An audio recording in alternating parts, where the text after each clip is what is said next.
What is up? What is up? What is up, ladies and gentlemen? This is Robert Graves bringing you another episode of Year of the Vet.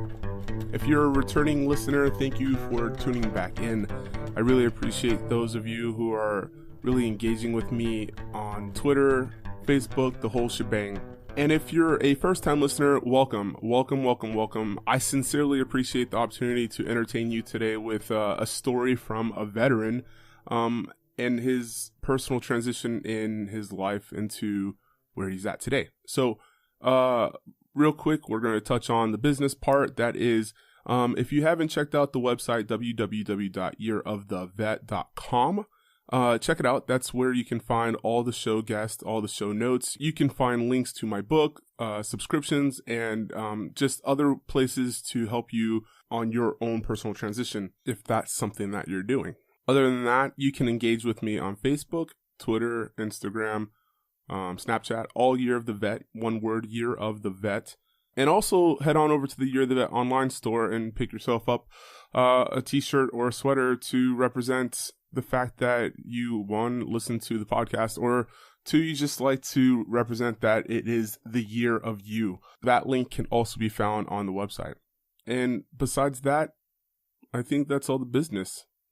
Who do we got today? Well, today we have another one of the most genuine dudes I've ever met, and another student of the Entrepreneurship Bootcamp for Veterans. It seems like I'm promoting the shit out of them, but it's just that I met so many veterans from different avenues of life there. Why not bring them on to tell their stories?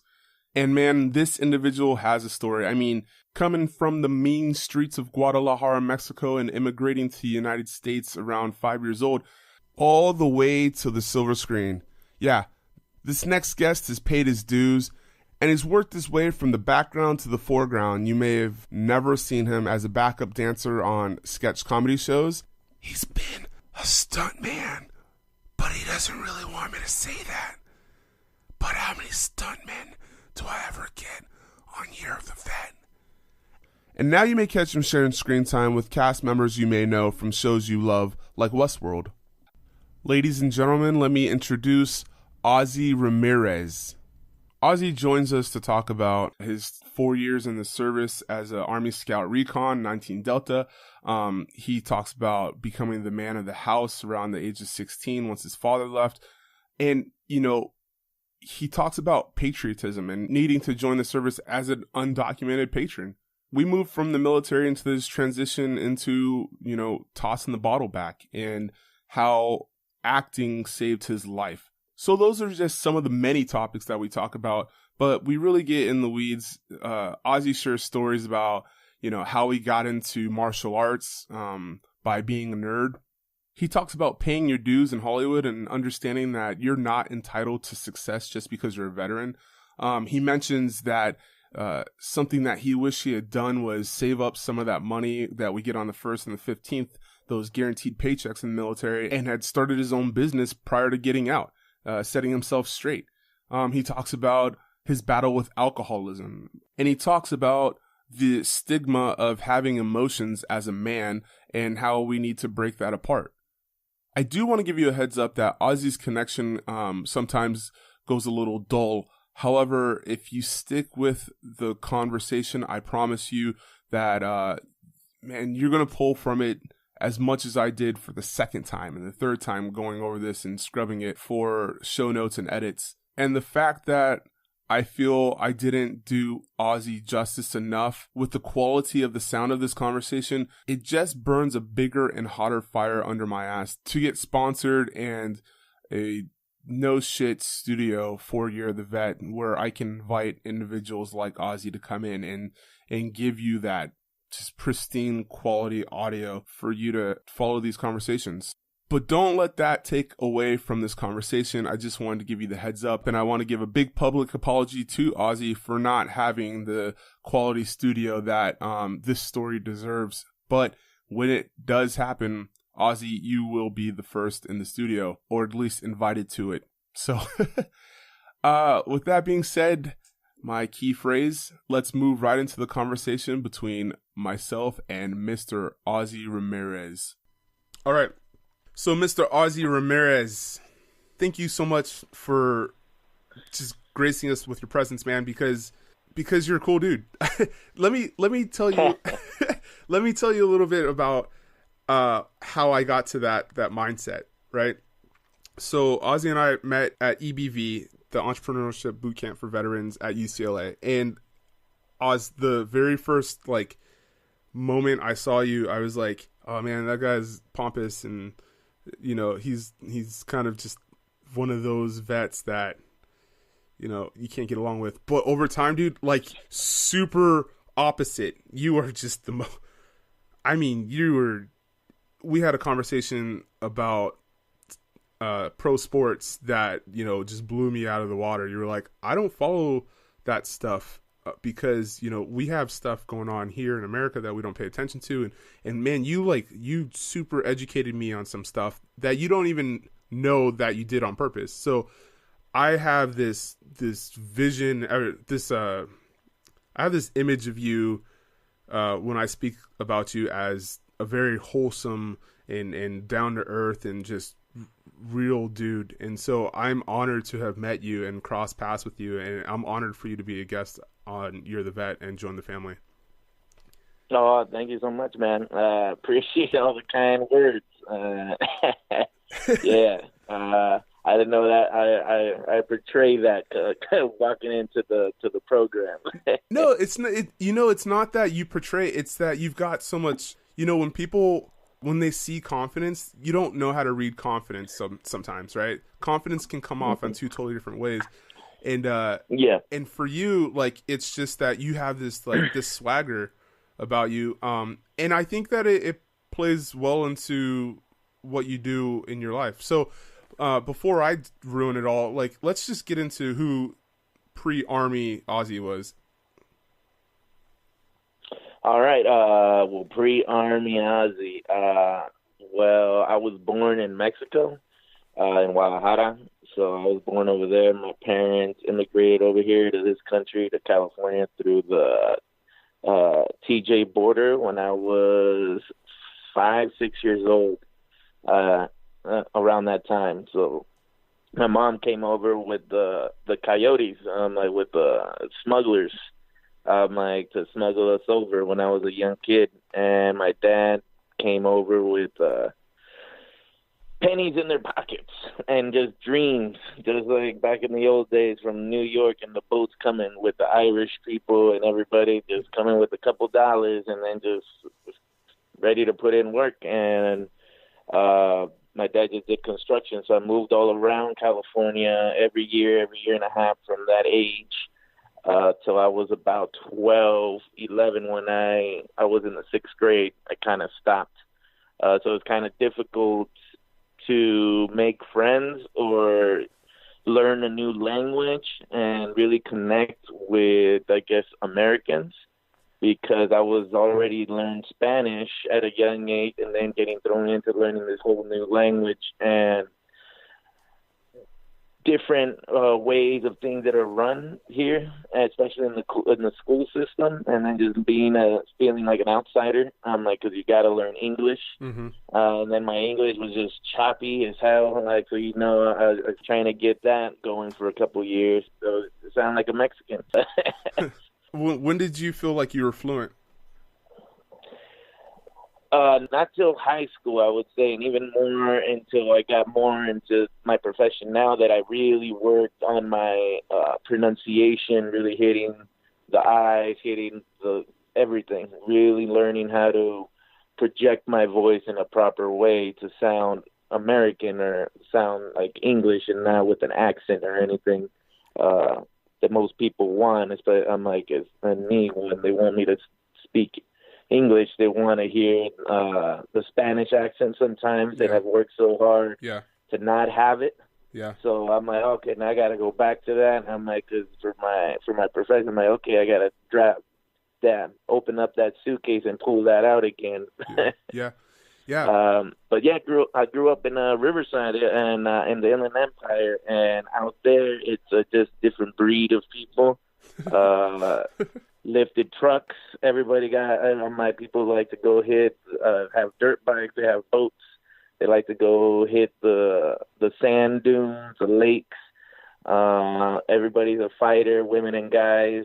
Like, people don't take a lot of shit, and if they do, like, they're ready to throw blows for both sexes. Yeah. So, and then when I was living at the time, there was a lot of gangs, and like the city was kind of getting cleaned up in Riverside, so I had to deal with all that, getting bullied a lot.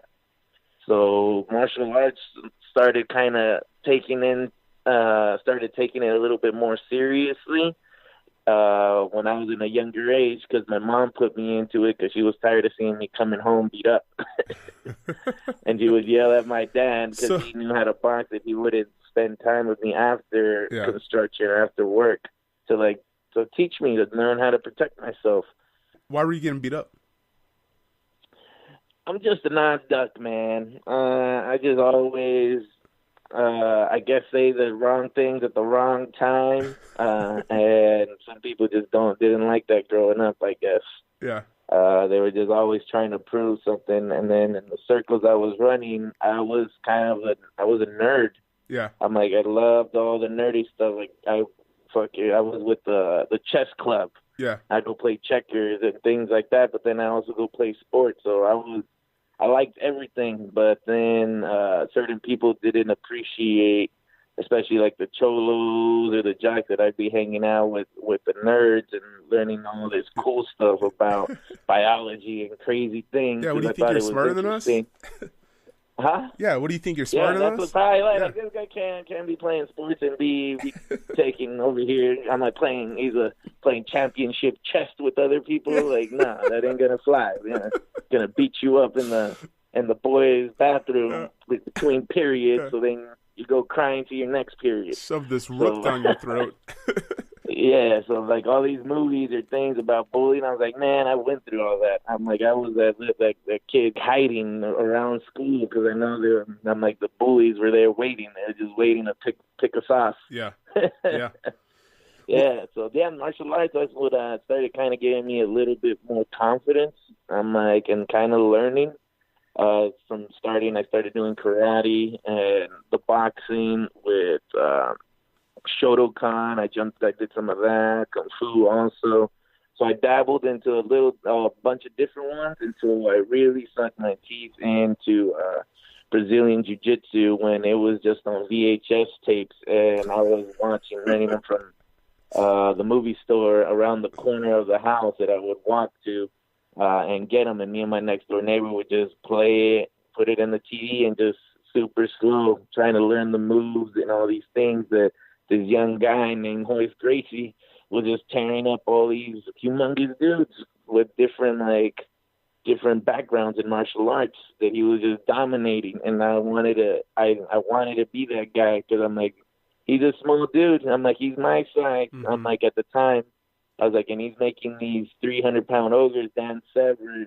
I'm like, Frank Shamrock, he's tapping them out. And I'm like, and these dudes are massive. I'm like, so doing that, starting Brazilian Jiu-Jitsu from watching those videos really opened my eyes to the possibilities of not being scared of people's body type or how do they look physically. Yeah. Because if they don't know anything mentally, then that physical I can take it apart brick by brick or just demolish it all at once if I need to. Yeah. So, yeah, from being in that in Brazilian Jiu-Jitsu with Ramel Dunbar, I was there in Riverside.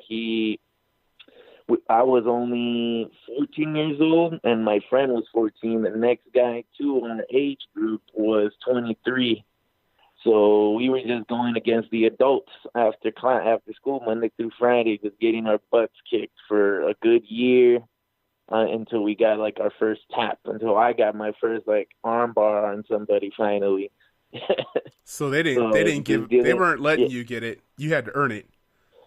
Yeah. I'm like, in this school, it's not like, I don't want to dive down, but a lot of some karate schools, like, they be giving belts out and things to keep the students and keep them coming back. But over here, if you weren't giving it 100 or showing that you know the techniques, that you know how to get it, they're not going to give it to you easily. Nobody in the class is. So you got to get it. Yeah. You have to get it 100%. And then they're like, okay, you got me. Yeah. And that's what I really liked about jiu-jitsu, that it was fighting guys that are squirrely. I'm like the fighting big old ogre giants. I'm like that are just massively strong. I'm like the finding what ways would you be able to defeat this person. I'm like the big strong dudes. I'm like they got huge old barrel necks and their arms are just extremely strong. So trying to get any technique on that upper side of the body is very difficult to get on them. But their legs, because they're so used to just worrying about their top, their legs are just open game. They're not used to like protecting their legs because they never had to. Yeah. So then I started learning how to just take them out, just getting them on knee locks, on ankle locks, different things in their legs. So then I was able to start getting my game good on that to be able to take out guys that are that big. Until I started building some more muscle and getting more into my body type to be able to compete and get those submissions, those arm bars or those chokes with them, because it was a whole nother business trying to learn that. Now, what were your chess buddies thinking when you were getting all diesel and beating people up? They're like, you can't hang out with us anymore. I didn't. Nobody knew. That was the funny part. I kind of kept it a secret. A lot of things I usually done, people never found out until it was too late, because I kind of just kept it a secret that that's what I was doing. Yeah, I could. It was just I can see that. Me. Yeah, I can see it. Because we all spent 7 days together, and there's no way that any of us could sit down and say, yeah, I know this person. But what I can say is that the more I get to know some of you, the more I'm just in awe, and like, you guys are these like spectacles. It's fun to watch you. You're pieces of art, and it's weird because there's so much involved with a lot of you. You know what I mean? And like you're saying, you don't boast about some of this stuff. Like, I didn't know you were into stunts or acting until 3 or 4 days into the whole process, and I was like, oh, who's that? But before we even get into that, what led your parents? What was kind of the deciding factor to move from Guadalajara to the States? Opportunity. Yeah. That's practically the main thing, because over there, trying to work the same amount of hours, the same amount of time as a person that works here, you're getting paid cents on the dollar. Yeah. Like out there. And if you don't have already a family of influence or of stature out there, then it is extremely difficult to be able to go to school and try to further your education or try to get something to be able to get more money and be able to support your family better. Like, those opportunities are few and far between, especially out there. And then in the town they were from Tequila and Magdalena, Jalisco, it's just little rural towns outside of Guadalajara. So the opportunities, they found that if they stayed there, that the most, they're going to start getting, especially the males, they'll start getting talked to about to get into the cartels. Uh-huh. And get into like different gangs and things like that, because then they'll see like there's money in this. Why are you picking up a broom? Yeah. I'm like, you ain't gonna make no money doing that or cleaning cars. Like, come over here. Yeah. You see these big checks, these big wallets we get, and that's how they entice a lot of like the younger generation, and I'm like, to jump on that bandwagon. Yeah. But from my mom and my dad seeing that at a young age, how that shit's been very destructive to towns, they rather just saved up as much as they could just to be able to pay the fee of getting across the border and then figuring it out. Yeah. Now, what was that like? So you said that your mom, hooked up with the came up. And so you were 5 going on 6 at that time. So yeah, that's a point in kids' lives that they start to have very strong memories about what's going on. So do you remember that vividly? Yeah, I just remember being in a van with a bunch of different people, from different ages, everything, and just being quiet in a van, and just being there for hours for a while until we got to some house in like Santa area, and then we all got like taken out of the van. Then we went inside this house where there was already other people just hanging out, waiting, I guess, for their loved ones to pay whatever they owe so they can get let go. So that's what we had to do. We just waited there most of the day till my dad came through with, I guess, now that I'm older, the rest of the money. Cause we both came over to pay the people, and then they let us go.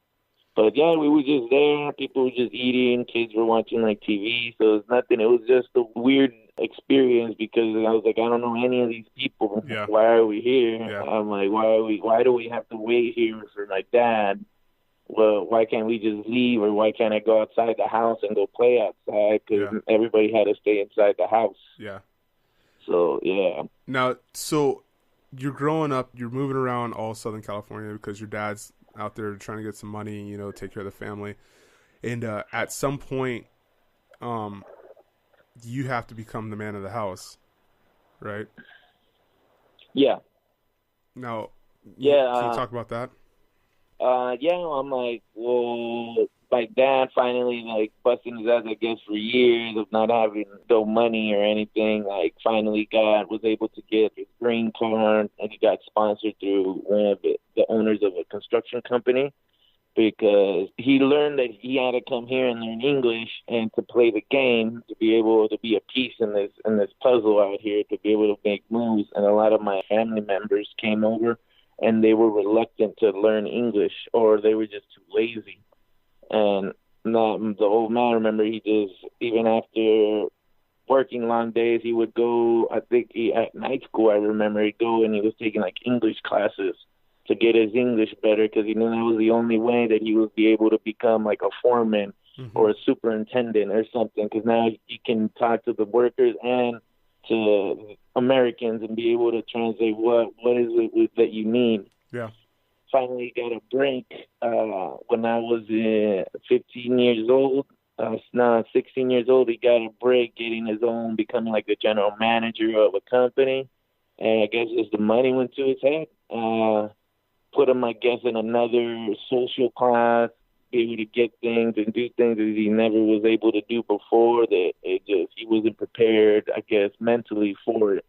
And it just kind of hurt on the family, because then he just picked up and left my mom, me. I got 3 younger brothers to just, I guess, figure it out.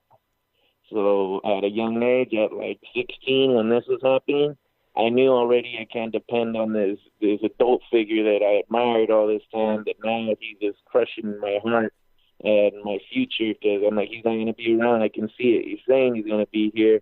It's going to help me go to school, but I don't believe it.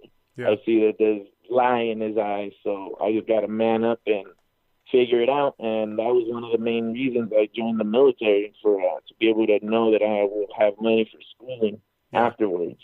And how did you know that was an option?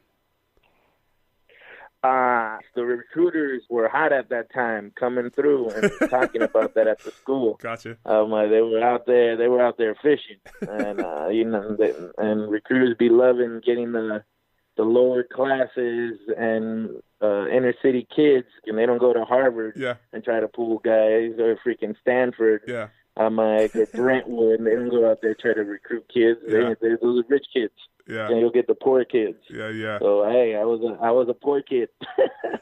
I was like, it was the only option I could see at the time, because if anything, if I go to school, I go to a community college, I'm gonna have to get a part-time job that's gonna pay horribly. I'm like, and then doing junior college, it's not gonna take 2 years. It takes way more than 2 years just for an AA to try to get classes and do their whole curriculum. Because I started seeing how their structure and how long things would take. I was like, oh man, this is ridiculous. I'm gonna be here for 4 years to get a 2-year degree. That makes no sense to me. Yeah. Yeah. But I mean, that's all hindsight for me, because I was not that intellectual when it comes to college at that time in my life. I just knew that, like, if I went to college, that I knew I didn't want to go to the 13th grade. You know, I just knew I was just done. But I was done. Yeah, kind of like that. I'm like, I didn't want no more school. 12 years of it, you kind of like burned down. They're like, oh, okay, here's another 4 on top. You're like, man, give me a break. Yeah. Can I take a breather? yeah, But I'm like, give me some, like, let me kick back for a couple of years. Let me figure this out, what I really want to do. I'm like, because it took me a while to figure that out even after the military. What was what field did I really want to go into? But I'm like, that the option at the time, especially when I joined, was after 9/11. I would put Channel 11 News every morning that they're on to go to school, but seeing the freaking towers falling and all that. So all that just added more to things that I'm like, I think this is where I need to go do to help out the country, but also help out myself and my family. That's priority number one, because if I'm not doing it, I'm like, the country, yes, I love it so much, but they're not going to come and turn these wrenches or see what's wrong, see who's sick. I'm like, I got to do that part. So just trying to help.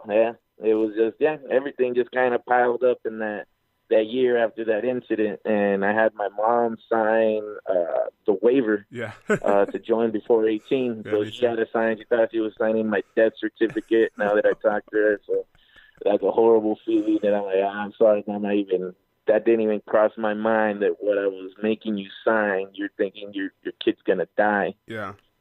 Yeah, it was funny. Well, it's funny, peculiar, not haha. Because I was going to ask what that conversation was like, that you're about to leave in this time of war, because my mom had to sign mine too at 17, and I didn't get that feeling because we didn't have a war going on, you know what I mean? So, yeah, I guess it was difficult, but at the same time, I think I wasn't looking too much if we were going to go to war. I was like, oh, they're probably going to figure out who did this, what's going down.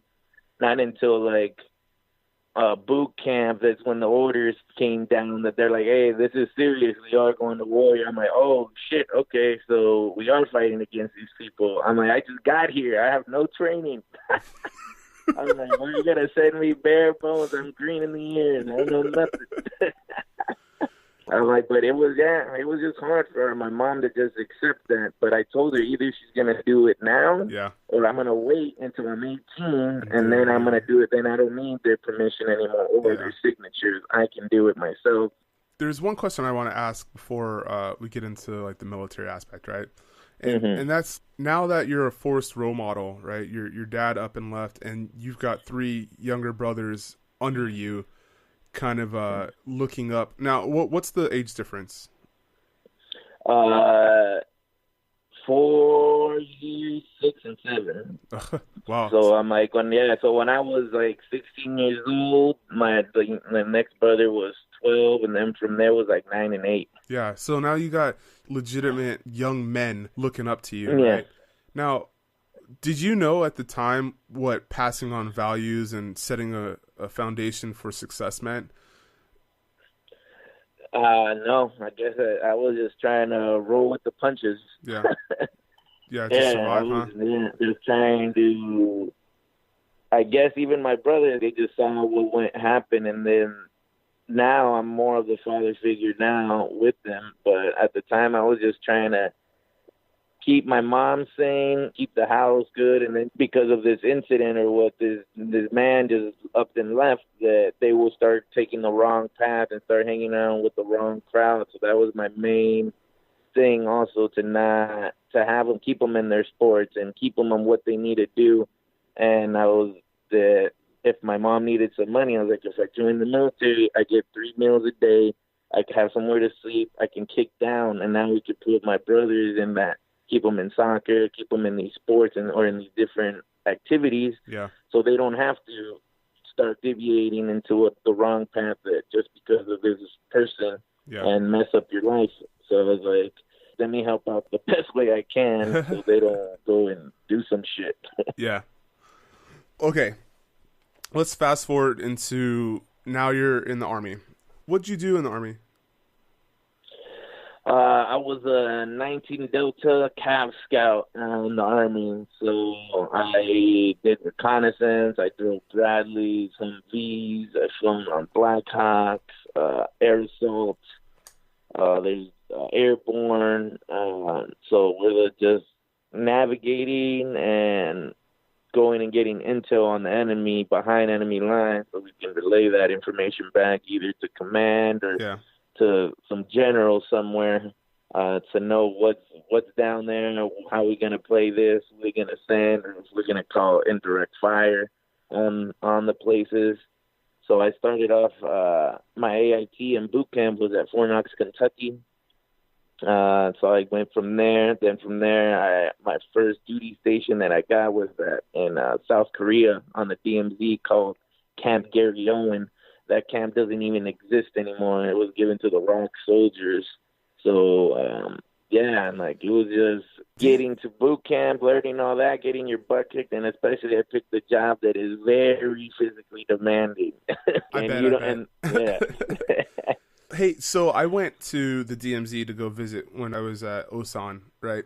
And and I don't know if you share the same sentiment, but when I was at the DMZ, I felt as you're looking across the rock and the sand, I felt people looking at me that just wanted me fucking dead. You know, like yes, it's I explained to people that whole parallel is one of the most eerie and creepy places in the world because it's just pure animosity and death, and you know there's people on this side of a line that want you dead. Yeah, literally they're with the freaking the AR-15s on their AKs just hanging out in the bush, just pointing it at you, just blacked out. And did you see the guys with their all bloked out black glasses like aviators with their freaking their uniforms? I'm like, yeah, they just the animosity of the North and the South, how they look at each other, and right there on the DMZ, I'm like, it's just you feel the tension. Right? Okay. It's not these just guys they're ready to pull the trigger. If they get the order, like, hey, it's time, boom, they're gonna pull it. yeah. That place is something else, man. And the fact that you can go up there and visit as a tourist, it's strange to me. So. Yeah, I'm like, hey, let's take some people. And I was like, what? I was like, why? Don't you see they got guns like literally 20 feet away? They're pointing a gun at us. That dude could take us out. Like, oh my God, that's crazy. So, how long did you stay in? 4.5 years. Yeah, my first contract after I finished that off, done. You were just like, I'm over it, or did you want bigger and better things? Yeah, it was just too much. I'm like, I felt just also the dress and everything has to, like, sometimes it didn't make sense on doing things. I'm like, well, this is the way that takes 100 times longer when we could do it this way, but you can't do it the way you ask because they don't want that. And me, I guess, just me in my mouth and asking questions and always asking why or where. The military is not for people that ask questions. No, definitely not. Nah, they like, yes, sir. That's all they want to hear. Yes, sir. I'm like, yes, sir. And then don't do what the fuck retarded thing they told you. Nah, that ain't me. So when you decided, right, what was the feeling like? You made this decision, and what was the next step? To what? To transitioning out of the Army? Yeah, to just bouncing, leaving, putting it behind you. Yeah, well, after that, I got back here to Barstow, to Fort Drum, California. So yeah, that'll do like a desert environment and getting the horrible cold, -40, like you're going like monsoons and water up to your knees, and you're trying to get sand. Dealing with all like a forest for a year and how to like navigate and survive. Then they just threw me out, man. I got orders to go right into the desert. So now I got the whole opposite thing that I got to learn of climate. And yeah, so I just kept getting thrown into worse places that people don't want to really be at. Yeah. So it just got worse. And then now that I was in California, I was way closer to home. So on those 3-day weekends that we get once a month, and I would drive down, hang out with the family. And then I was, at the time, man, I was 19, 20 years old. and just hanging out, coming to see my brothers because they were still going through their school. So me coming and just checking up on them and seeing what's needed at the house. I saw a different light. They're like, I don't want to stay in the military. I'm like, let me finish my time and get out and do something else. And you know, when you get that last year, the recruiters start knocking. I'm like, you gonna re-enlist? You gonna re-enlist as specialist? It's funny because, like, realistically, I think that the military needs more people and more leaders like you. And that it's unfortunate that, you know, that first term, it scares a lot of people like you out, because when you go in that second term, man, like, it's the forward thinkers like yourself that really, really make it fun. And once you put on those, you know, that decision-making rank, you just have all the freedom. Yeah, man, it sucks that happened, because getting to know you, I think that a lot of people would have benefited from learning and working for you. So. Oh man, yeah. It was like a double-edged sword, like, for them, because I got demoted like 3 times in this while I was in.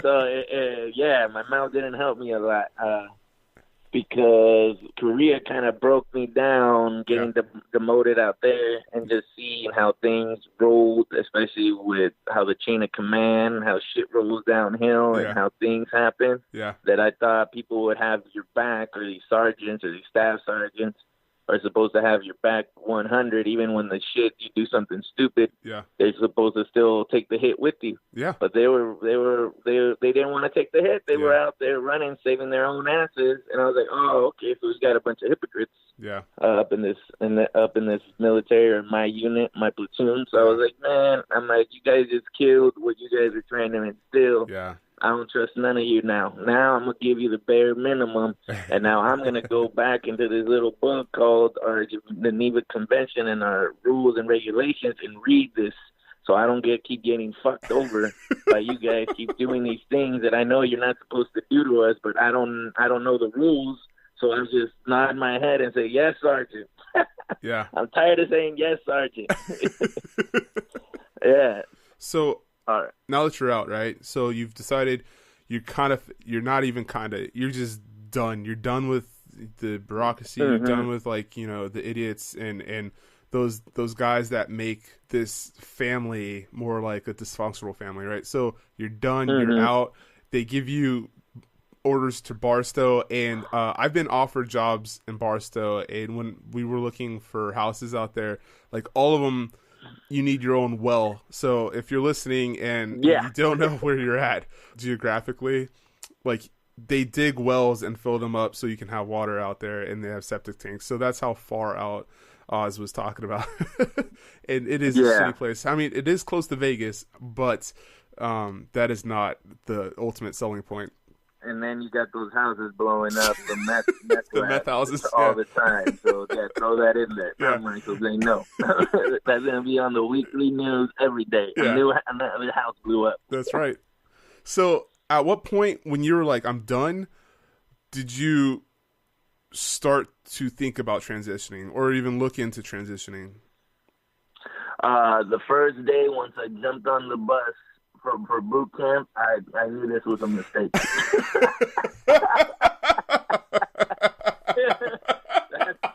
I remember that day vividly, man. The drive to Fort Knox. I got tears in my eyes. Okay. So from day one, you already think about getting out. Yeah, that day kind of just, it was realization that this is real, and I was like, shit, I shouldn't have signed that paperwork.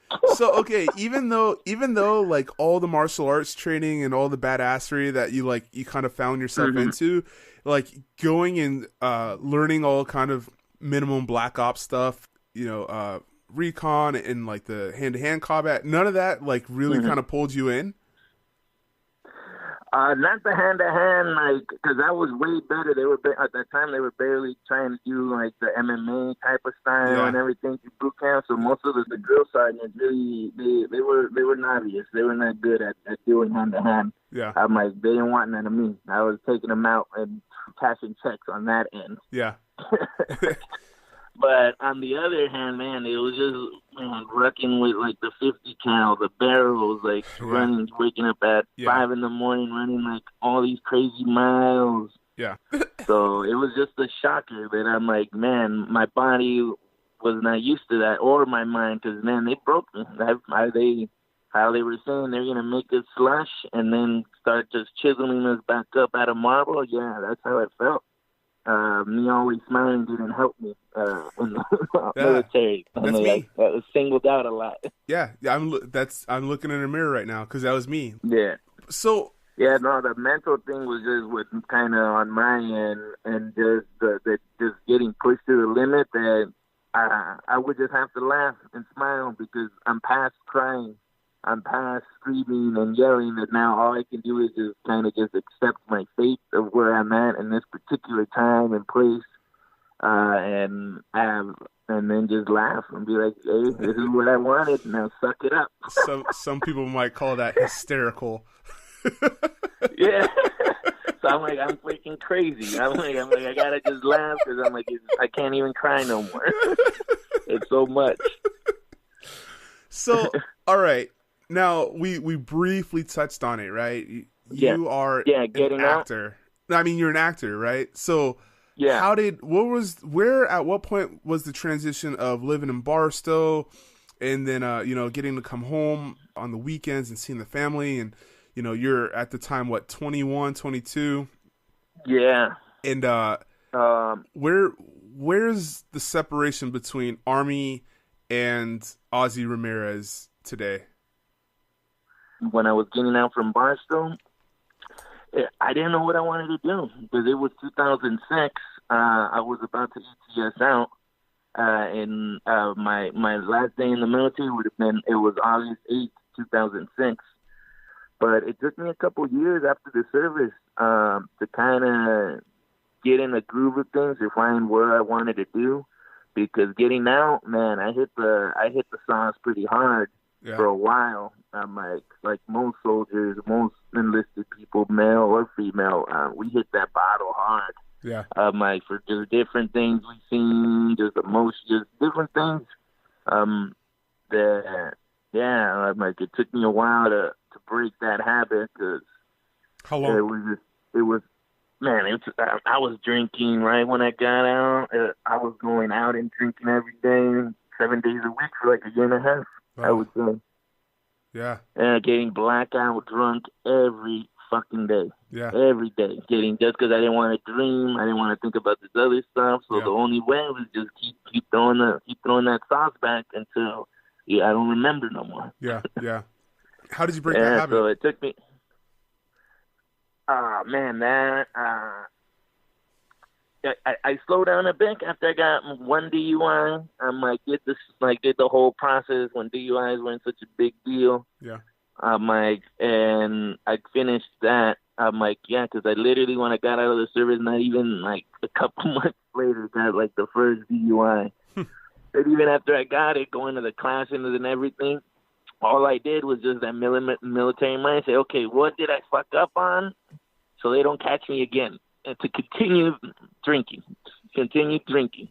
and driving.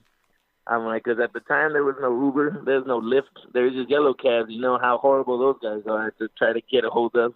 And then I just had so much anger, so much animosity against my father that left me with all his responsibility, and then me joining the Army and seeing that I had way more responsibility on my back to try to finish this and not get a dishonorable discharge. Because I'm like, how am I going to come back to my family? I already have one failure, the head of the household that was supposed to keep this nice and tight. He didn't make it. He didn't make it to the goal line, so how can I come back and not make it to the goal line? Now I got to come all the way so I could come in with my head high and be able to just, who can talk shit? Nobody. Yeah. I did it. I done it. And I'm like, nobody can say nothing. I'm like, I did it 100 and more. That's incredible, man. So yeah, yeah. I applaud you for that because you know, I mean, I've been out 7 years and I still have a lot of friends and some that have been on this podcast that have openly talked about their relationship with alcohol. And it's not an easy thing to, I mean, when I got out, man, I was like party mode for 3 months straight until you know, people started going back to work. You know, people started going back to work, and then I'm like by myself, like, well, what do I do? Well, let me go. And you don't got your battle buddies no more next door to be able to hit on their barracks. Like, hey, come out. I'm like, let's go get a brew. I'm like, and then just dealing with your old friends or old civilian people. Like, a lot of people don't get us. Yeah. I'm like, so that also caused troubles and fights and things like that. Adding with the goddamn alcohol didn't help. So how did that period move into where you're at today? Man, I guess just after, then I'm like, cause then I got two. I'm like, after the second DUI, that kind of made me pump the brakes a little bit. But I'm like, the main thing that it kind of slowly started me to stop thinking about my future was once my boy was born. That kind of, that was like a hard stop of pumping the brakes and really looking at myself and seeing what if I fucking crash or go to jail for life and do these things. Now I have this little guy that needs a dad, how I needed a dad, and he ain't around no more. Yeah. And he can't call him. I'm like, so that went through my head. So I was like, I don't want what I've been through for him to go through. So let me figure my shit out while he's still a baby and fucking clean myself up and stop fucking drinking so goddamn much. But I'm like, but the really thing that kind of helped that out was when I started acting and started taking classes out here in LA in like 2010, when I finally picked up all my shit from Riverside, from my apartment, said, all right, I'm going to move out here. I'm going to go to school. I found a school that took the GI Bill. I'm like, I'm scared to do this because it's not like a regular fucking career. It's not like it has steps to it. There's no guide. Yeah. If you're gonna make it or not, if you're gonna get work. So I was like, let me just jump into this and start taking classes because I never did theater. I never went to no plays when I was young. I never did none of that because I was already getting my ass kicked. If I would have been in the theater department, oh man, I would have just added more to it. I was already getting my ass kicked. I didn't want to add more fire to it. I was like, I'll just stay with sports. Yeah. I couldn't dabble in little things that kind of interest me, but I kind of held back from the ass kicking. Yeah. So yeah, I'm like, but the acting kind of like opened me up, and because they really start talking about, or the instructors about, the characters and what are they feeling within this scene or the scenes that you're doing, like why is he talking this way? I'm like, you start really digging into the core of these imaginary characters that you have to portray and give them full life. And the only way to give them full life is bring your experiences, how you would perceive it or how you would talk to it from your life.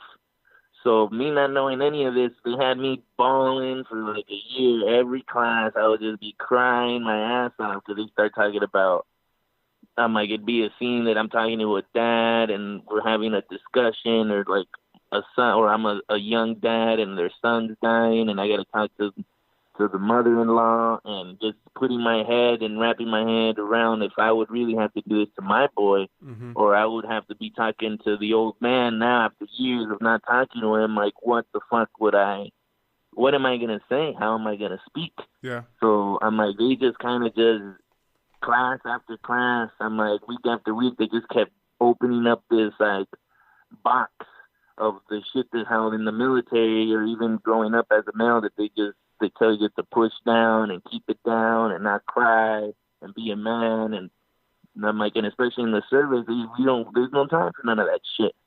No time to talk about it and freaking and open up and see that it's not a weak thing. It actually helps you and it's therapeutic. But now you can even push even harder because you got that shit out of your goddamn system and not just holding it in your gut thinking that's the best fucking answer when it's not. I'm curious. I think acting, helped my life. It really gave me a new view on things and all that bottom up shit that I had, fucking I let it all out. Yeah. And so I'm curious as to how have you always been able to let yourself be vulnerable, or was this kind of the first time? The first time, and it was hard. Very difficult to open up. So what kept you from not running away from it after the first time specifically, and then like, you know, maybe the first 2 or 3 times? What kept you from saying like I'm over, I don't need to be a part of this? I'm like, it was just you're frightened of what you're gonna say or how you're gonna react. Mm-hmm. I think it's just the fucking fear of, I guess, really looking at the shit and facing it face to face, and just if you're gonna cry, you're gonna, whatever's gonna come out of your mouth or the sounds or whatever you're feeling, like just let that shit out. Don't make it think that you're less of a man because you're fucking crying. I think that was the thing. Yeah. That I'm like, if I cry and I talk about the things that we consider female feelings, I'm like, nah, we're guys. We feel too. We feel love. We feel hurt. We feel all these same fucking things. Yeah. I'm like, but we just are told not to feel these things, and I'm like, nah, we need to talk about it and let it out. But I'm like, the thing that helped me was having the right instructor. This one lady, Suzanne Kent. I'm still good friends with her. She, just the way that she talked and really told about her life, how she'd been abused and how her whole struggle trying to do the acting and how what she came through, that it kind of settled us down, or me, that I connected with her and was able to, in her class, to really open up. And another guy, Anthony Montez, he was really helpful. So I guess the instructors were the ones, because there was some that I didn't vibe with, but the couple that they got me, they started just pulling shit out and fucking, they're pulling it out and every day pulling it until it was not as difficult for me to talk about things so openly anymore. That I'm like, yeah, this is what went down and this and this. And before I would just not talk about it. Yeah. So what was the road like from you starting these classes to your first gig? What was your first gig? Oh, my first gig was our energy commercial. Say it again. The 5-hour energy commercial. Nice. You know, the 5-hour energy, those little things? Yeah, that was my first gig. So what was the road to that? How'd you get that? Because when I was going to class, like I was also going out on auditions, even though I didn't know what the hell I was doing most of the time. I kind of did. I was just going out there to just get the butterflies out, because, man, I was nervous as shit trying to talk in front of people. My lips started quivering. I was fucking sweating up a storm, all shaky. Yeah. So I was like, the only way for this, because they're never going to go away, because I still get butterflies. I'm like, when I go to certain rooms, I'm like in that anxiety, but it's not as intense as it was before that. Man, I would just go in the room and have everything prepared, and once I got in the room to audition, like the whole script, everything blank. I was like a ghost. Yeah, yeah. So I was like, let me keep doing these, like going to like student auditions, regular auditions, and trying to just get I'm like, the only way, like, practice, like how we shoot, anything we do, we gotta practice it. So I'm like, let me just keep practicing, getting better at this auditioning process, because I'm fucking horrible at it. I like and try to get this fear a little bit under control. Yeah. So so I'm like just auditioning, like learning about the whole, that you need a reel and all these things that I had no goddamn clue about what I was getting into, that things that they need to see to be able to bring you in for these roles and parts. So I just went into this 5-hour energy thing that I was supposed to be like a night shift worker drinking my 5-hour energy and that gives me energy at night. Yeah. And I did it in Spanish. That was my first thing. So it was like a Spanish 5-hour energy commercial that just hit all like the Hispanic markets. Were you hooked? I love being on set, man. If anything, like what I love most about acting is being on set and like doing the process there and seeing the whole process of the cameras and the extras and the camera people and the lighting people and the costumes, and if we're on location, what kind of location we're doing or what kind of thing we're doing. So that's what kind of hooked me, because I was like, man, I can really dabble in a bunch of different things. I can be the doctor. I can be the firefighter. I can be the police guy. I can be the serial rapist. Yeah. Whatever. I can dabble in all these different lives. It's funny you threw that one in. You're like... Yeah, I'm a serial rapist. My life dreams have come true. And not go to jail. How do I do acting? Yeah. And I'm like... Yeah.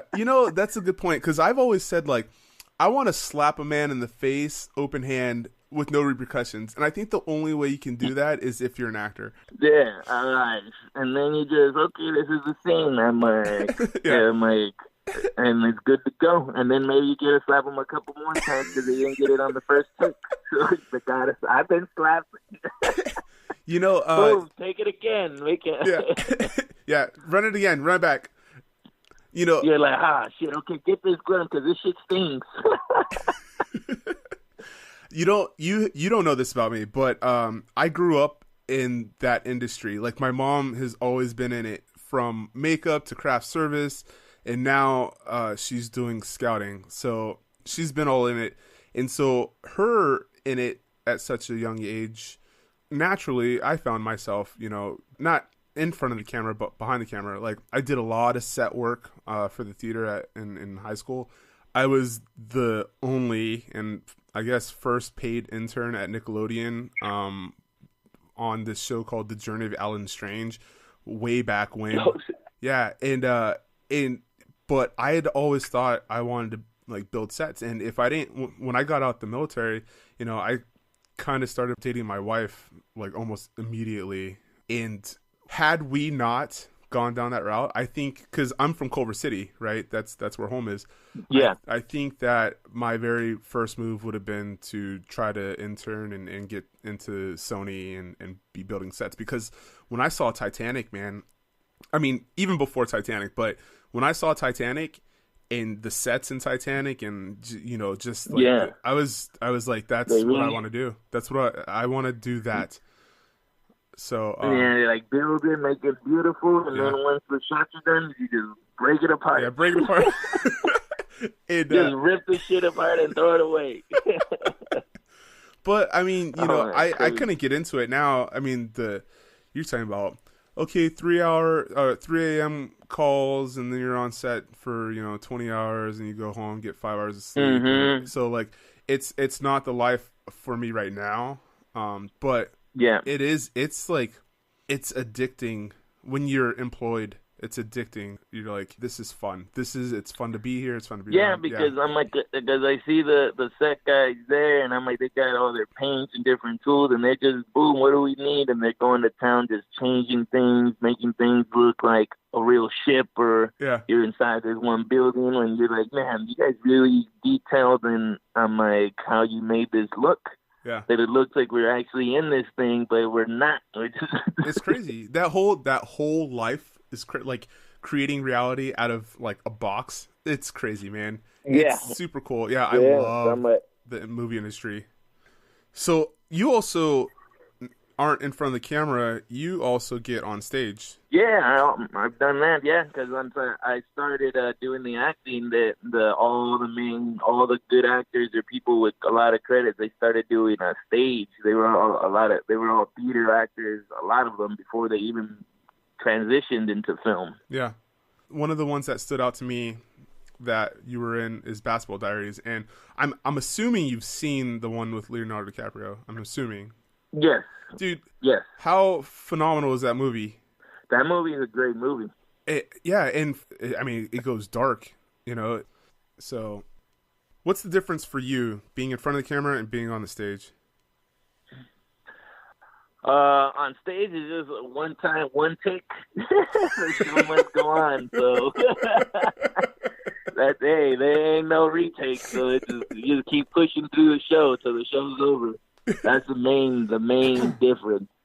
Also, when you're on stage and if you're really in the character and really living that environment, you can feel it from the audience, the drama or the like if it's a real dramatic scene and like there's crime like and it's emotional, then you can hear people in the audience crying and sniffling and like that they're feeling what they're watching, that it's real, that it's not just a performance. This shit actually is real, and that we captivate them and you bring them in instead of like film. You don't know how they're gonna feel, and just because then you got post production and how they're gonna edit it and how they're gonna cut it. Yeah. So you don't get that quick feedback if what you're doing is working or it's not working. But not in film. You just kind of do your thing, and then if the director likes it, all right, next, next take, move on to the next shot. Okay, now we know you're in the movies. We know you're in film and in theater. Now, how does being a veteran help you or hinder you in this field?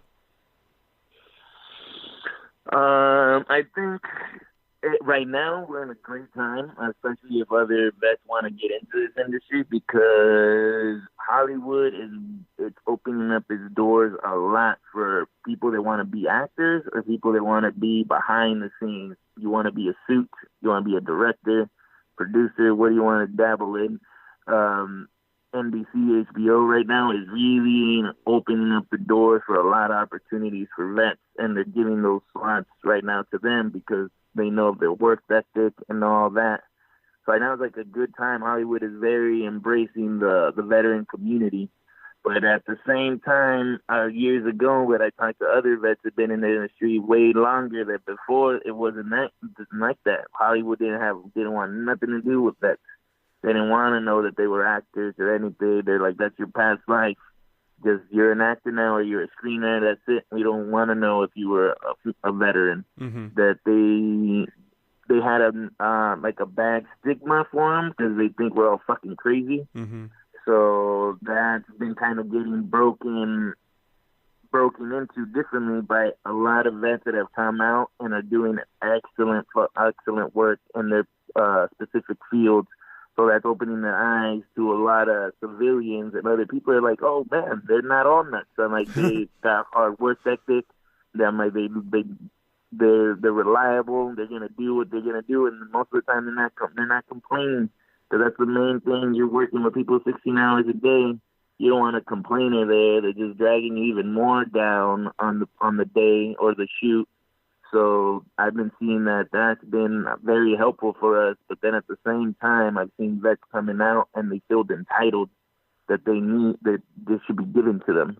When they should remember that this is a whole new game. And I'm like, you learn the military game, now learn the entertainment game. It's a different game. So you're a private again. You're an E1. So go, but if you don't have any lines, like go and you got to do free stuff. You got to learn. I'm like, just like how we had to learn for our jobs in the military. But that's the one issue I've been seeing a lot out here, that people try to use the vet thing for an advantage, but then at the same time they kind of hurt all other vets because they're not ready. They're unprepared. They don't want to go through the trenches again, and or they feel just entitled that they shouldn't do these things. Like because they're a veteran or they serve, and I'm like, okay, that's a good thing, but this is a whole other playing field now. You need to see that this is something different. That you gotta pay your dues too. Yeah, I'm like, we started over again. Yeah, this is the shitty part. We don't want to start over because we're like, man, we've done so much. Like, give us a break. But at the same time, it's a new field. I'm like, if you've never done it or you've never dabbled in this, you need to just go in like everybody else but you at least have the military now helping you out, and a lot of different vets that are veterans out here working in different companies that they'll throw you a lifeline. They'll help you out. But if they do, you better be 100. You better be ready. Yeah. I'm like, don't just be coming half-assed and then making him look like a piece of shit because he hired a vet. I'm like, and then they're like, nah, don't hire no more vets, get a civilian. They don't know what the fuck they're doing. Yeah. So that'd be the best advice to anybody. Just remember, you're in E1. You don't know shit. Start fucking learning.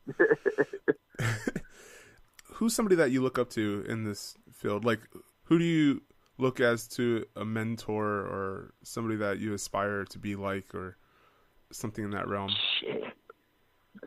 I'm like, man, in the field, shit. I guess a lot of dudes. I'm like, because I've gone and just had Q&As with a lot of the greats, from Anthony Hopkins, like hearing his story, hearing freaking De Niro, hearing Emilio Rivera, the Hispanic actor. Just seeing that a lot of people have gone through different paths. I'm like, to reach this point, I'm like, this overall goal that people want to get to, but they all came from different walks of life. Some with no money, some with a lot of money, so some with no time, with less time. So I just kind of like all the guys that just stayed on the grind and just got lucky or got those opportunities because he just stayed with it. Yeah. And then all of a sudden, when they become successful, they're like, man, you're an overnight success. They're like, no, I'm a 15-year overnight success. That's right. I got 7 years put into this thing. Yeah. And I know it has to pop, but I don't know when it's going to pop. But I just got to just stay focused. And I go through depression like everybody else because you're like, when is this shit going to happen? But I'm like, just seeing them and seeing that they can make it, and they just stayed with it, day by day or week by week, that they haven't just left and totally given up, that they succeed. So all these guys that are now doing big things, it's like the freaking Game of Thrones, the little short, the little person guy, that actor, that dude. I'm like, for him to be able to be where he's at, to be able to be getting paid the big bucks, that is freaking crazy, because back in the day, little people weren't getting paid nothing. They were getting treated like dog shit to try to be an actor. I'm like, and you're still getting told no, and you're like, nah, this is going to happen. I'm like, for him to break that mold, we can do it too. I'm like, you keep telling me no, but I'm going to get that yes eventually. So I'm moving into sports psychology, which is performance psychology, essentially. And my background is psych, and I do mental training. Anyway, long story short, when we work with performers, specifically actors and anybody trying to land roles like singers and stuff like that, right? One of the things that we have to reiterate in sessions is that there can only be one, and just because they say no to you isn't because it's you. It's probably, it's your hair is too dark, or so like we teach those strategies where it's like, they're not saying no to me, they're saying no to the voice, they're saying no to my frame, they're saying no to my height or my weight. Or that's the main thing that really takes a toll on you, of the constant rejection. Yeah. Like the constant is, you're not good enough thinking, that the classes that you're taking or your delivery is not good enough. So then you start dwelling on that because you don't think you're good enough. But at the same, you're enough. It's just, it's not you. If you put your producer's hat on, like that's what I started learning. Like, man, there's 1,000 other issues after what you did to see if you even fit this puzzle, because you might not even fit this puzzle, but you're good. But they're like, we can't use you. Well, I look at like actors like Michael Cera, right? He started in Superbad, and he's just a quirky dude, and like, so people who've been in the industry a long time, they look at dudes like him and they're like, well, how? Why him? And, it's not delivery. It was just, he fits this quirky role. The quirky dude for this one but thing, he's being himself. That's the perfect quirkiness we need. Boom, come here. And he's himself. He's not acting quirky. That's just, that's him. It's just him delivering lines how he would in real life. So I say so is my filler word.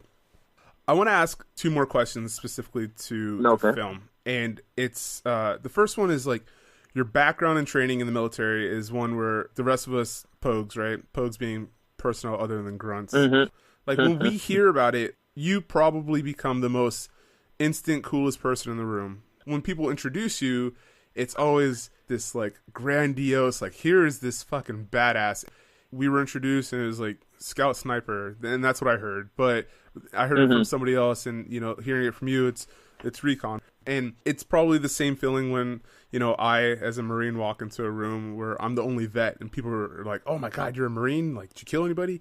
Yeah. So I know we talked about it earlier about separating yourself from the Army and Oz, but now you've moved into LA, you're moving into bigger and better things, and you're using the military to get in the door, but you're not trying to be pigeonholed, right? No. Yeah. So are you more one than the other? And when you close the door for the day, do you get to take off your shoes and like become somebody even different than who you are in public? Yeah, man, that's a good, I'm like that, man, it's a hard one to answer. I'm like, but I think I came out here being more of myself, like 7 years ago, and I think year by year of just the grind of doing this, I've kind of lost my own identity. At the same time, you start losing it, because now you got to act a different way, you got to talk a different way, you got to do different things that I wasn't accustomed to, or going into these rooms and dealing with these people like that are not used to the way that I talk, or that I want to present myself, that now I got to change it up. So it's hard. I'm like to break that apart, and then just that brings me back to something real quick. I'm like that fellow like producers or other vets that are in the industry doing stuff. They always see me coming in, like how you said, I come in, I'm quiet, I kind of. But that's not who I am in actuality. I like coming in, making noise, like, Ozzy's here, how's everybody been doing? Speaking hugs for everybody. Let's freaking loud. Let's knock this shit out. Yeah. But doing that now in a regular city, it's not out here in Hollywood. That's like, you don't do that. They want you to doing something way different that I kind of hate doing.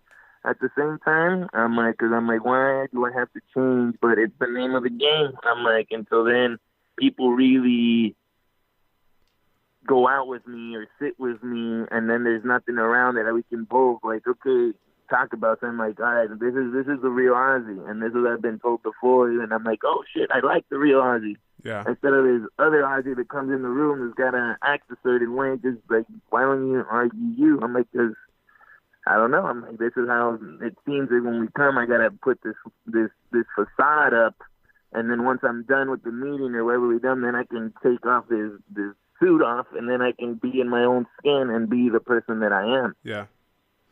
Yeah. So it's hard to play the system. I'm like out here and doing that. I'm like, but yeah, once it's either I get in my car, I get back to where I live, and or if it's people around me that know me really well, I'm like, that's when I open up more. And a lot of things I also like doing is going to the American Legion, Post 43 right here in Hollywood, because it's a bunch of vets and a bunch of vets in the industry. And over there, it's just like if you're back in the base. Yeah. Because there's no rank anymore, but there's still, everybody got that military swag, that talk, the cussing, the talking the real shit, and don't take offense to it. I'm like, even if I told you look like dog shit, and I'm like, you're like, yeah, this is what happened. Okay, that's probably why. Yeah. I'm like, and people don't take such an offense to it. But the problems I've been dealing with moving out here is just that, I guess the realness and the truthfulness of telling people certain things, the truth, they don't like hearing that, especially civilians. Yeah. I have a feeling that as you mature into this world, that you're going to be more like your true self than a facade. Because like we took Jake, my son, we took him, he wanted to go see Superman. There's a guy on Hollywood Boulevard that dresses as Superman, and he's like, instead of working, I was like, okay, buddy, I'm going to take you to Hollywood. We go out to Superman, and then, I'm looking around, the footprints and the handprints in front of the Man Theater. I go and I see Quentin Tarantino's footprints, and his shoes, I don't know if you've ever seen it, but his shoes on the bottom, he had he I don't know if he had them made specifically for this, but his feet print, his footprints, yeah, whatever, his prints in the cement. The shoes say "fuck you" on both of them. On one of them is capitals, and the other shoe is all lowercase. And it's just a testament to him not changing who he was to fit in. Mm-hmm. And I think that once you break into, I have a good feeling that you're going to be able to just be yourself. Because, I mean, like, I got to know the guy who hangs around vets. I think Hollywood will get to like that person when you start letting them know that person. You know what I mean? Does that make sense? Yeah. Yeah. Anyway. Yeah. Now, like, I've been to sets like Westworld, and I've seen like Ed Harris. You know, I've been on sets with Chris Evans, Samuel L. Jackson, being on sets with these people, and I'm like, shit, they're just human beings that got a job. That's right. There's nothing that they're doing that I can't do. The only thing is they've been doing it longer. That's right. That's the only thing you got on me. You've been doing it longer than me. Yeah. What is your big goal? What is your big plan in this field? And then, man, my overall goal is to have a name of substance. Like when they say Ozzy Ramirez, it has like a big ass weight to it when that's thrown around, and to be able to move things or get behind a cause, and Ozzy Ramirez means something. Yeah.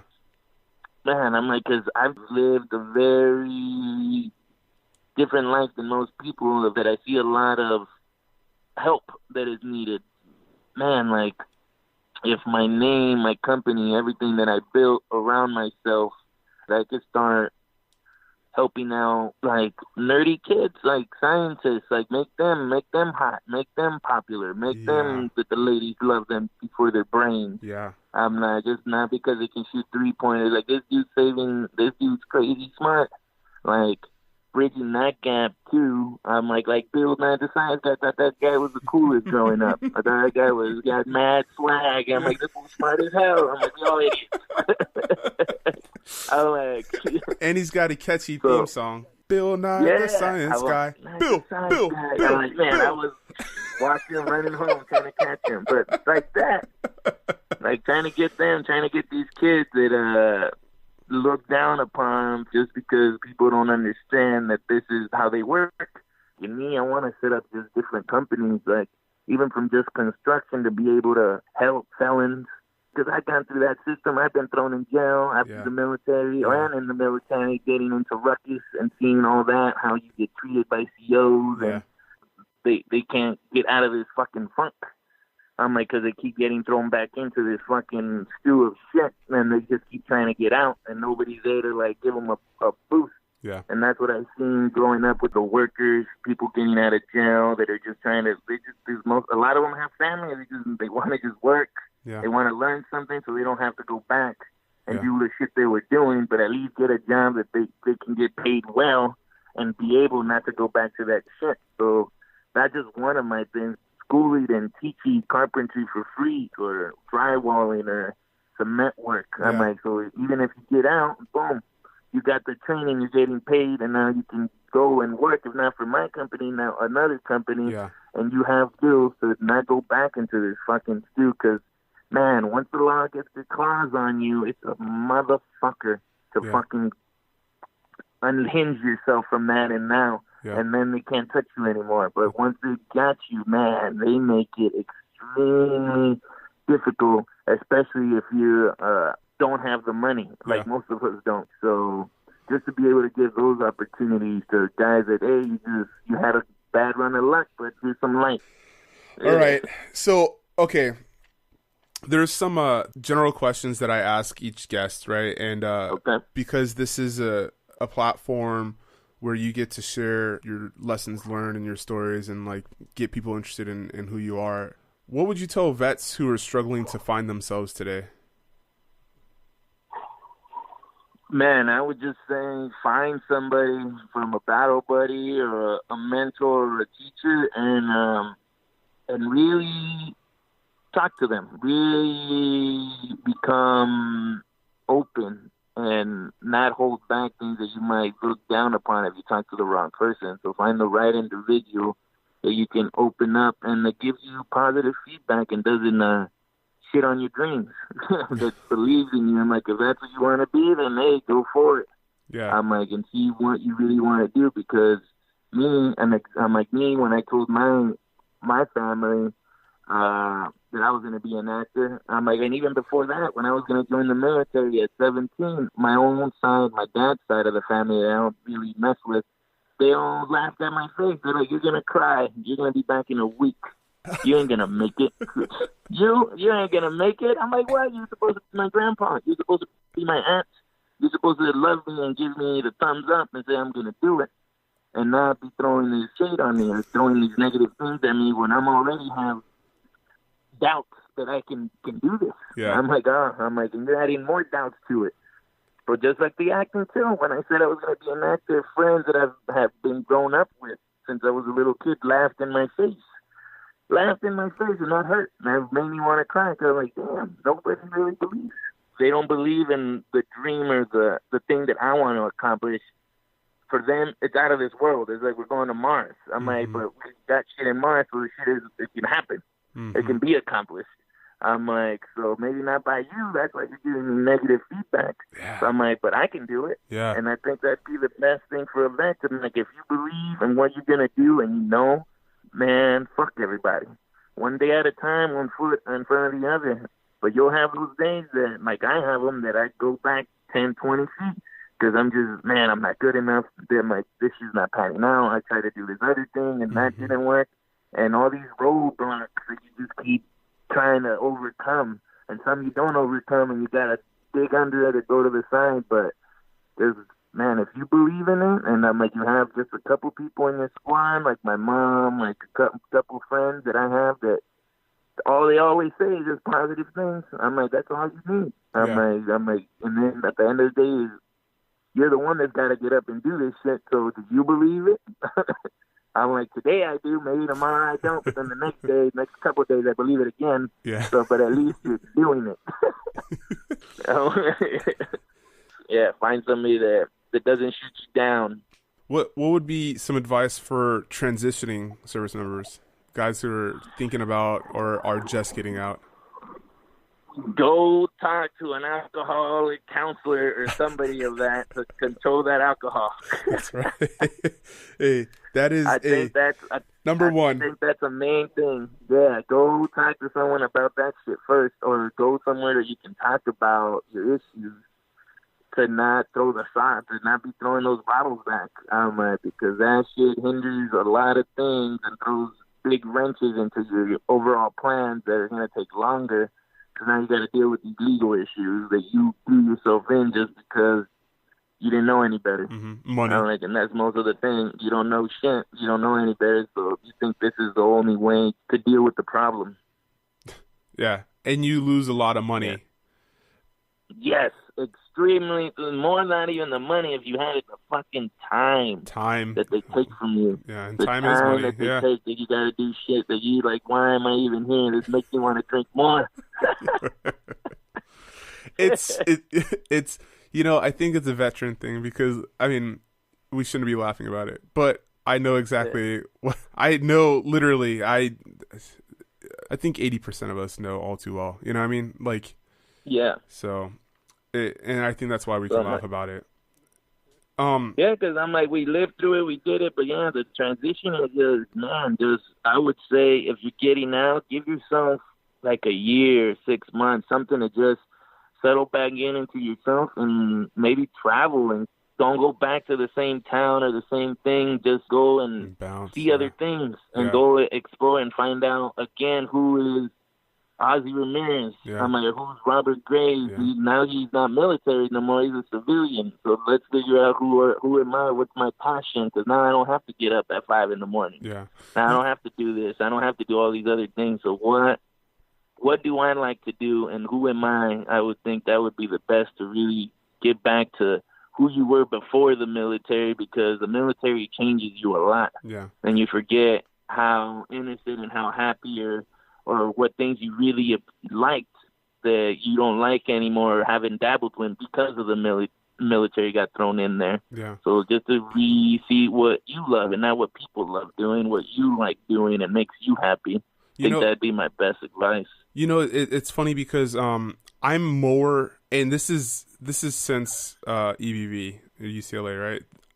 More than ever, I'm sitting in this space of where I used to tell vets, hey, when you get out, make sure you get your benefits and you go to college and use that stuff, use it or lose it. Well, especially now that this like super GI Bill is coming out, where the forever bill, right? If you're about to enlist in the military and you get the opportunity to have this forever GI Bill, I'm sitting in this spot right now, Oz, where like when you get out, I want you, exactly what you're saying, to go figure out what the fuck you love to do, because like there's no reason to jump right into school, because we get into this mindset that once you're in school, okay, now you're out of school, now you got to do what you went to school for, right?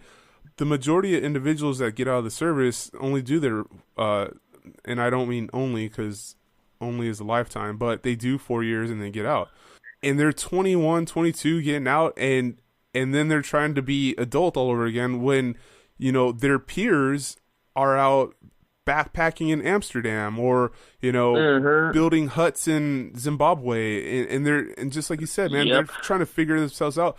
I'm sitting in the space now where I tell vets, go figure it out, man. Go figure out who you are. Go figure out, spend your 20s going diving and going rappelling. Maybe, I don't know, do jobs in Cincinnati. In different fields, I'm like, and especially, I'm like, if you have if you're not married or you have any kids, like a lot of guys getting out don't have any family ties. Like, okay, boom, but move to another country, move to a different state. Yeah, I like that. And I'm like, don't just go back into the same pool that you left from. They're gonna keep you there. I'm like Riverside. Once I moved back after the service, I didn't stay there more than 6 months. And then I moved away from it a little bit up to Upland and got a little bit away from the people that I used to hang around with. Because I'm like, what am I trying to do? What is the goal I'm trying to do? But if I would have done it differently myself, I should have packed my shit up and fucking went to a whole other place to live for a while to just decompress from the military and get and just kind of just enjoy living life and trying new things instead of jumping to the next big thing again, like the military. What's the next mission? And what's the next thing? Yeah. You get fucking burned out. And now I'm feeling that now at this age of that, man, I've been just nonstop going at it, full throttle. Shit, I want to just take like a year off. I want to enjoy my life and enjoy these things, because I'm like, I didn't have that 18 to 22 like everybody else, partying and, like how you were saying, traveling and seeing things. I was out there in the suck. Yeah. Those good years, I was out doing shit in horrible places that I didn't want to be at. Yeah. You kind of, you already touched on and answered really the last question I'd had, which is, if you could tell Recruit Ramirez one thing to prep for today, what would it be? Man, for like what? Like, how do you mean that? Like now at this particular time, or right before I joined the military? Yeah, if you could get in a DeLorean and hit up 88 and go right back into 2002, if you could just stop them right out of the bus and say, "Hey, man, I got something to tell you for the future." I'd be like, keep all your medical records, and each time you get hurt, keep records of that shit. Each of them. And I'm like, and if drill sergeants or sergeants in your unit talk shit because you're going to sit call, fuck them. It's your body. That a Let true them talk shit whatever they want. Story. True story. Well, Oz, man, it's been a pleasure. Did you have any other bullet points you wanted to hit on before we wrap it up? No, I guess I'm like, that'd be just my thing for the young recruit. And if anything, I was like, start a business, start something while it's that young age and you're getting those checks that first and the 15th. Yeah. All right, to start building your little business or something. So by the time you're out, man, you got corporate credit, you got things that you can do now instead of just sitting around and letting those years pass by that you know you're going to be in the service anyway. Yeah. So why not learn, get an entrepreneur mindset or a business owner mindset and set something up that I'm like, you already have little flow of cash that you know is going to come in that can feed into the company to learn that way. That's what I would fucking give the most knowledge to the younger guys to set something up. Cause I'm like, then that's yours. That's your company. That's something you have on the side that you're just working on your downtime while you're in the service that something can come out of it. Well, Oz, man, I had a blast because it's always a pleasure. It's always a pleasure to have a conversation with you. And I hope that over the time that we're both in LA that we have many, many, many more conversations. We just build from what we've built. So thanks so much for agreeing to be a part of the Year of the Vet family and giving back to those that are getting out or that are already out and just looking for guidance. So thanks, man. No problem, man. And if anything, my name again, Ozzy Ramirez. You can check me out on Facebook or on Instagram, Ozzy Ramirez, Twitter, all that. Just Ozzy, O-Z-Z-Y, Ramirez, and you'll see my mic. And if anybody needs to reach out or has some questions, I'm like, hey, shoot them my way, and then I'll reach out to you and respond. Or if I'm not the person that knows it, I'll know somebody that is, and throw you their way. I'm like, the more knowledge that is thrown or shared is how things get done. So I'm all about sharing knowledge. Well, I just want to let all of the world know that when you're up there receiving your first Emmy, that you heard him here first. So... Boom! This is my first podcast with Robert Graves. Like first radio appearance. A pleasure, Oz. I hope that you have a phenomenal day. And those of you listening, like Ozzy said, if you have any questions about how to break into the field of acting, what classes you should probably take first, or anything about, starting your own business, anything you've heard here on this conversation today, please reach out to Ozzy. All his information will be in the show notes. And beyond that, you are a hero, so live like one.